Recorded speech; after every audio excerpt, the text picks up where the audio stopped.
দর্শক, এরই মধ্যে জানা গেছে আর্জেন্টিনার একাদশ এবং সুইজারল্যান্ডের বিপক্ষে ঠিক কোন একাদশ এবং কোন ফরমেশনে খেলবে আর্জেন্টিনা। শুরুতেই বলতে চাই, এই একাদশে কোনো চমক নেই। সুইজারল্যান্ডের বিপক্ষে ঠিক অপরিবর্তিত একাদশ নিয়ে খেলতে নামছে আর্জেন্টিনা।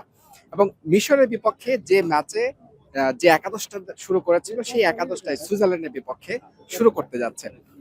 মিশরের বিপক্ষে শুরুতে যে বাজে পারফরমেন্স ছিল, তারপরও সেই শুরুর একাদশে আস্থা রাখলেন কোচ লিওনেল স্কালোনি, যেটি আমরা বিভিন্ন এর আগে ম্যাচ পূর্ববর্তী যে সংবাদ সম্মেলনেও শুনেছি এবং আমরা বিভিন্ন সময় বলেছি যে অপরিবর্তিত একাদশ নিয়ে খেলার সম্ভাবনাই বেশি, এবং লিওনেল স্কালোনি শেষ পর্যন্ত সেটাই করলেন। এবং যদি আমরা একটু বলতে চাই যে আজকে সুইজারল্যান্ডের বিপক্ষে কারা মাঠে নামছেন শুরুর একাদশে, শুরুতেই বলতে হয় লিওনেল মেসি, তিনি আক্রমণভাগে নিঃসন্দেহে নেতৃত্ব দেবেন। এবং যেটি নিয়ে একটু সন্দেহ ছিল যে নাম্বার 9 পজিশনে কে খেলবেন, হুলিয়ান আলভারেজ নাকি লাউতারো মার্তিনেজ। লাউতারো মার্তিনেজ তিনি ভালো খেলেছিলেন মিশরের বিপক্ষে বিকল্প নেমে, কিন্তু হুলিয়ান আলভারেজেই আস্থা রাখলেন কোচ লিওনেল স্কালোনি। এবং মিডফিল্ডে যে ত্রয়ী আছে ম্যাকঅ্যালিস্টার, এনজো ফার্নান্দেজ এবং ডি পল, তাদের সাথে সেই পারাদেসকেই রাখলেন, যিনি অসাধারণ খেলেছেন মিশরের বিপক্ষে ম্যাচটা।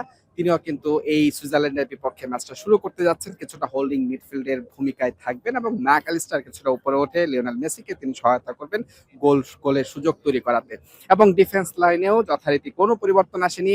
তাগলিয়াফিকো তিনি গত ম্যাচে মিশরের বিপক্ষে যে শুরুর একাদশে ছিলেন, সেই তাগলিয়াফিকোকে কিন্তু লেফট ব্যাকে রাখা হয়েছে এবং সেন্টার ব্যাকে যথারীতি ক্রিস্টিয়ানো রোমেরো এবং লিসান্দ্রো মার্টিনেজ, এবং রাইট ব্যাকে বলা হচ্ছিল, এখানেও একটু সন্দেহ ছিল যে মলিনা নাকি মন্তিয়েল, কারণ মন্তিয়েল মিশরের বিপক্ষে ম্যাচটায় বিকল্প নেমে দারুণ খেলেছিলেন। সেই জায়গাটায় মন্তিয়েলকে তিনি কোচ লিওনেল স্কালোনি কিন্তু রেখে দিলেন এবং মলিনাকে দিয়ে রাইট ব্যাকটা খেলাবেন শুরুর একাদশে সুইজারল্যান্ডের বিপক্ষে। আমি কানসাস সিটির অ্যারোহেড স্টেডিয়ামের ঠিক সামনেই আছে এবং কিছুক্ষণ পর এখানে ম্যাচটি শুরু হবে। আর্জেন্টিনা তারা তাদের কোয়ার্টার ফাইনালে ম্যাচে সুইজারল্যান্ডের বিপক্ষে লড়বে এবং ফরমেশন সেই একই, যথারীতি 4-4-2, যেহেতু মিডফিল্ড দিয়েই আর্জেন্টিনা তাদের আক্রমণ রচিত করবে এবং উইংয়ে যেহেতু দুর্বলতা আছে এবং ডি মারিয়া চলে যাওয়ার পর সেই উইং এর শূন্যতা কিন্তু আর্জেন্টিনার খুব একটা কাটেনি, যে কারণে মিডফিল্ড দিয়েই আক্রমণ রচনা করার পরিকল্পনা আলভিসেলেস তাদের।